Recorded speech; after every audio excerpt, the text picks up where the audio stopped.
10 yards away. That is the distance between Gabriel Martinelli and his manager in the second half at the Emirates Stadium, and it is close enough that there is nowhere to hide. Martinelli attempts a dinked pass. It does not work. Possession is lost. And right in front of him, Mikel Arteta claps his hands, raises his voice, and instructs his winger to drive at the man marking him instead of looking for the clever option. This is not a private conversation in a dressing room. This is happening in full view, in a stadium, during a match that was supposed to be about building momentum before a cup final 4 days later. The reality for the club right now is that this single moment tells a much bigger story than one misplaced pass. Martinelli is short of confidence. He looks like a player who is being watched, tested and measured, and the man doing the measuring is standing 10 yards from him with his arms folded and his patience running thin. Here is what is actually at risk. Arsenal spent the entire summer trying to solve one specific problem, a genuine difference maker on the left side of attack. Vinicius Jr. was the dream target. That door closed when he chose to stay in Spain. Morgan Rogers was the alternative. Arsenal were not willing to match the fee Chelsea eventually paid. Bradley Barcola was the next name on the list, and that path now appears to be leading to Liverpool instead. 3 attempts, 3 disappointments, and the season starts within days. That is the pressure sitting on Gabriel Martinelli's shoulders every time he steps onto the pitch this pre-season. If the club cannot bring in the marquee left winger they wanted, Martinelli either proves he is still the answer, or he becomes the make-weight in a deal to fund someone else entirely. Galatasaray are already circling. And the version of Martinelli that lost the ball 10 yards from his own manager is not the version that convinces anyone he should stay first choice. If you want the kind of deep, honest breakdown of what is really happening inside this Arsenal squad, this is exactly the channel for that. Hit subscribe if you want every angle of this story covered as it develops, because there is a lot more to get through. Let me take you through everything piece by piece, because there is a difference between what is confirmed, what is strongly suggested, and what is still just talk. I want to be precise with you. Start with the left-wing situation itself, because this is the foundation everything else sits on. The plan this summer was built around one man, Vinicius Jr. Arsenal made a genuine push for him. He chose to renew his contract in Spain instead. That door is now closed, fully and completely. Before that collapsed, there was interest in Morgan Rogers, but the valuation gap was too wide, and Chelsea were the club willing to pay it. Now, Bradley Barcola looks to be heading to Liverpool because Arsenal were not prepared to meet the asking price set by his club in France. So here is where things stand. Every primary target has fallen away, and a new name has entered the conversation because of his own decision, not because Arsenal made a move first. Iliman Ndiaye had an offer on the table from Al Hilal in Saudi Arabia, a significant amount of money, and he turned it down. He wants to stay in the Premier League. That is confirmed. That is his decision, made independently of any Arsenal interest. What follows from that decision is speculation, informed speculation, but speculation nonetheless. Arsenal have been credited with admiration for Ndiaye, and given the collapse of every other left-wing option, it would not be a surprise if contact escalates.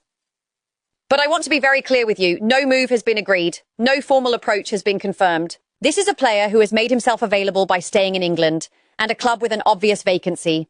That is the situation. Nothing more has been confirmed at this stage. The numbers being discussed are between 60 and 70 million pounds, which is roughly what his current club would want to let him go. 26 years old, strong dribbler, comfortable off either foot, entering what should be the peak years of his career. Whether that represents a genuine upgrade over Martinelli is a fair question, and it is one being debated by supporters directly. Some see him as an improvement. Others question whether there is anyone at that level outside of the very top tier. My own read, based purely on what is being described, is that Ndiaye offers something Martinelli currently does not. A more assertive, direct ball carrier who is comfortable initiating attacks rather than waiting for them to develop around him. That kind of variety matters when your other attacking options have become predictable.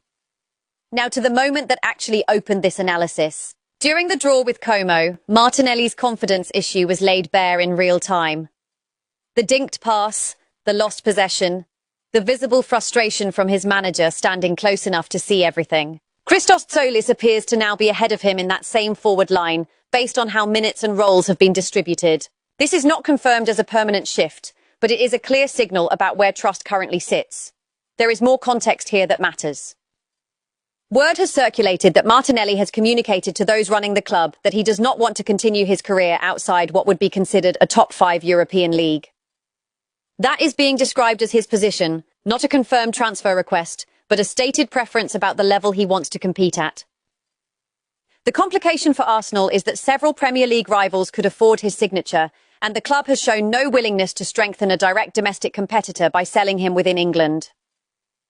That leaves a narrow set of realistic destinations if a sale does happen, and it explains why interest linked to Galatasaray, a move outside that top bracket, does not appear to align with what Martinelli himself wants. Put those two threads together, Ndiaye's availability and Martinelli's uncertain footing, and you can see exactly why some supporters believe recycling the transfer fee from one into the other makes sense. If Martinelli leaves for anywhere close to the numbers being discussed, that fee lines up closely with what would be required to bring in Ndiaye. Nothing here is confirmed as a strategy the club has committed to, but the financial logic is sitting right there for anyone paying attention. I also want to address the caution some supporters are raising, because it is a fair point and it deserves a proper answer rather than being dismissed. There is a legitimate concern about panic signing a left winger simply to fill a hole before the season begins, rather than bringing in the right long-term solution. That caution is reasonable given how the summer has unfolded. But there is a difference between panic and opportunity.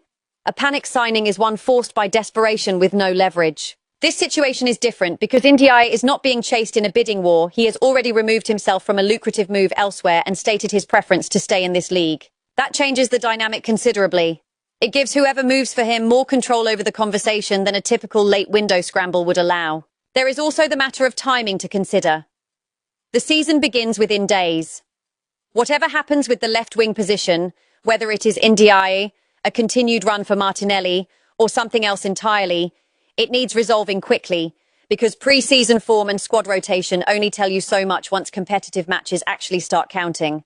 Let me move through the wider transfer picture now, because there is a lot happening away from the left wing as well.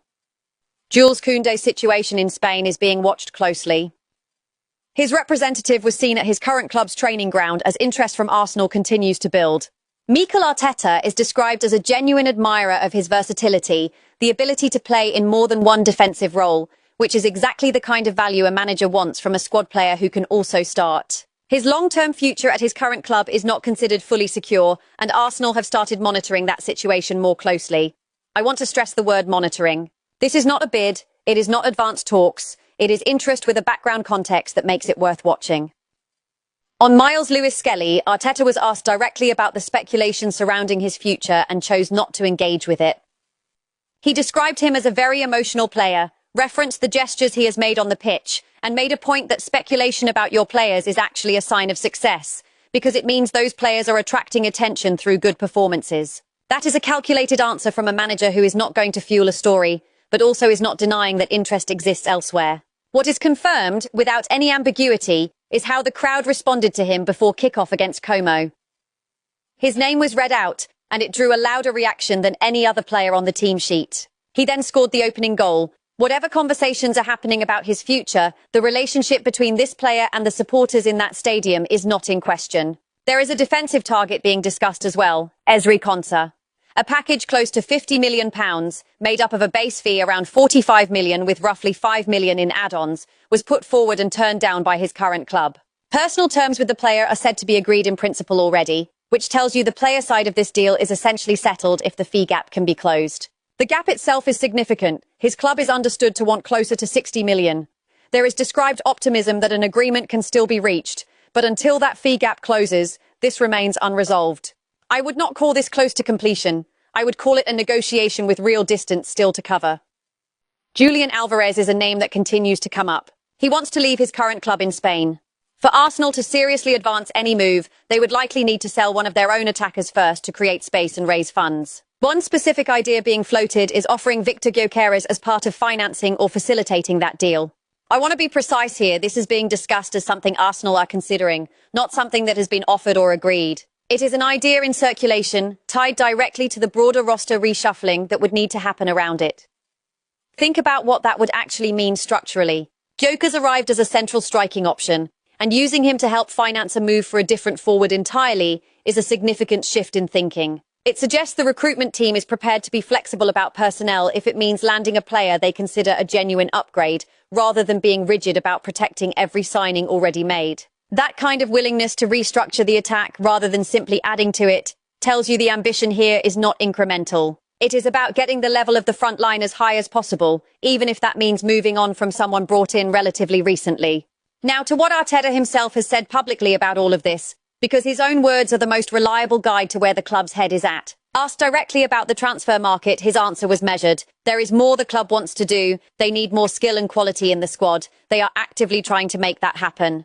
But he was honest that it cannot be promised because it does not depend on Arsenal alone. It depends on other clubs being willing to sell. He made a specific point that very few available players actually improve the level of what is already there. That last line is worth sitting with. It tells you the strategy is not about volume. It is about a very short list of players who would genuinely raise the ceiling of this squad, and everyone else is simply not being considered regardless of availability. On the performance against Como itself, his assessment was largely positive despite the draw. He pointed to a number of things he liked, particularly how well several of the younger players performed. He felt the number of chances created should have produced a different scoreline. And he framed the whole exercise as valuable preparation precisely because it was a difficult opponent only 4 days before a major final, with squad rotation heavy through the 90 minutes as several players were given 30 or 45 minutes each. His conclusion was that it was a genuinely positive test, not a concerning result. Speaking of those younger players, let's talk about the academy graduates who stood out, because this is one of the more encouraging threads running through everything else. Marley Salmon, 16 years old, playing at right centre-back, was singled out as the best performer on the pitch. Arteta's praise was specific and detailed. He highlighted the courage with which he plays and how quickly he absorbs information, calling him a very smart boy. He acknowledged that the circumstances of the squad allowed him the opportunity to play more minutes than he otherwise might have, but was clear that opportunity is not the full story. What Salmon has proven is that he is reliable, and that when called upon, he delivers. For a defender that age to draw that kind of specific, considered praise from his manager, rather than generic encouragement, is meaningful. Even the opposition noticed. Como's manager was asked about the impact of Salmon and fellow young player Josh Dowman and did not hold back, calling the academy work remarkable and saying there is a lot of talent coming through, before joking, if Arsenal want to give some of these players away, we will happily take them. Coming from a rival manager, unprompted, that is a strong external validation of what is being built in that academy pipeline.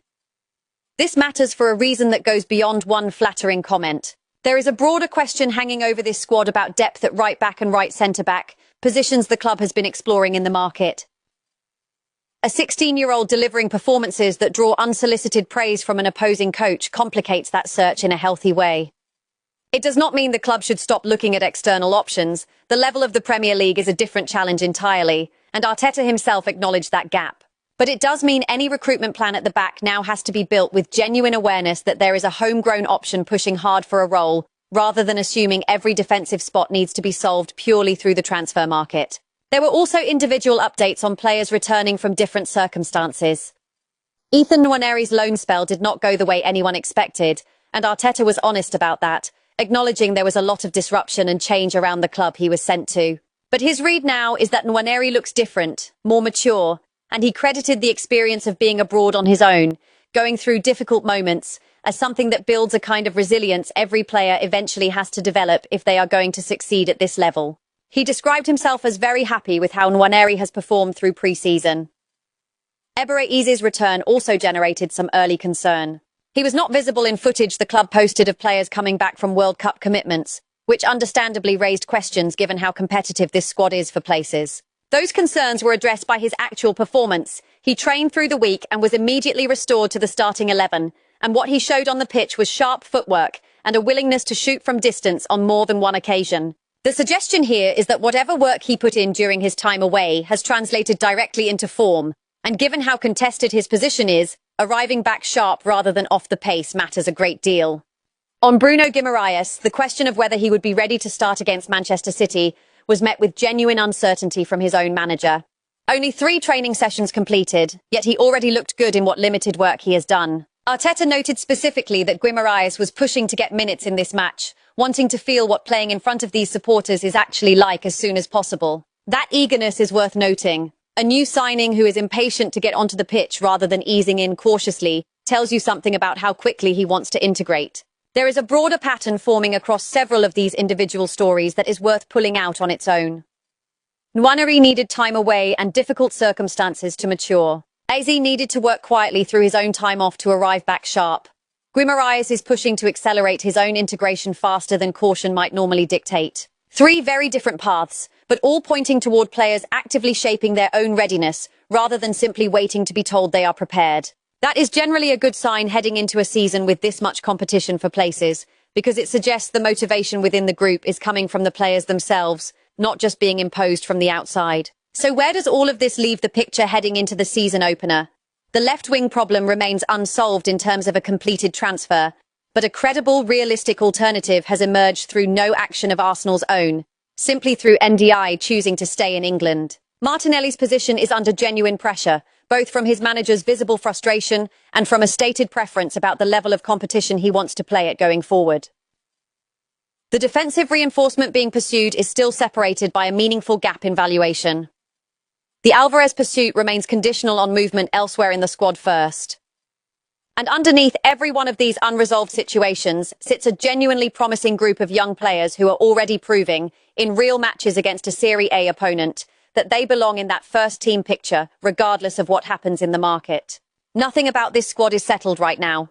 The manager has said as much himself, admitting he cannot promise further additions because it does not depend on his club alone. What is confirmed is a team that created chances but did not convert them. A winger under real pressure to justify his place. A widely admired teenager already delivering on the biggest stage available to him. And a transfer market where every plan so far has required a second option because the first one did not work out. Let me also address the defensive side of the squad more broadly, because Kounde and Konsa are not isolated stories. They represent two different solutions to a similar underlying question about squad depth and versatility. Kounde offers the ability to cover more than one role, which Arteta clearly values given how directly his admiration for that trait has been expressed. Konsa offers a more specific centre-back profile, at a fee that, once agreed, would represent a below-market rate signing if the gap can be closed. Pursuing both simultaneously suggests the club has not settled on a single defensive priority yet, and is instead keeping multiple avenues open until one becomes realistic. That is a sensible approach given how unpredictable this window has already proven to be for the forward line, where every primary target has fallen through in sequence. It is also worth stepping back and considering how these individual threads interact with each other financially. A sale involving Martinelli could help fund Ndiaye. A sale involving Gyökeres could help fund Alvarez. Progress on Kounde or Konsa depends on separate budget being available for the back line. None of these are confirmed as connected in any official sense, but the pattern across all of them is consistent. Incoming quality is being tied to outgoing value elsewhere in the squad, rather than funded through fresh outlay alone. That tells you something important about the financial discipline being applied this window, even amid growing pressure to strengthen before the season gets fully underway. That is the full picture as it stands right now. Everything confirmed, clearly separated from everything still speculative. I will be tracking every one of these threads as they develop, particularly the Ndiaye situation and whatever happens with Martinelli's future, because both of those stories are moving quickly and neither one is finished yet. If this kind of detailed, honest breakdown is what you come here for, make sure you are subscribed, because there is a great deal still to unpack before this transfer window closes. One last thought before we finish here. What stands out most across everything we have covered today is not any single transfer rumour. It is the tone coming directly from the manager. Careful, unwilling to overpromise, but consistently pointing toward more change still to come. That is the version of this club to watch closely right now. Not the noise around any individual name, but the pattern underneath it. A squad being reshaped piece by piece with every incoming decision tied to an outgoing one and very little left to chance. That is the real story heading into the opening weeks of this season, and it is one I will keep tracking closely with you right here.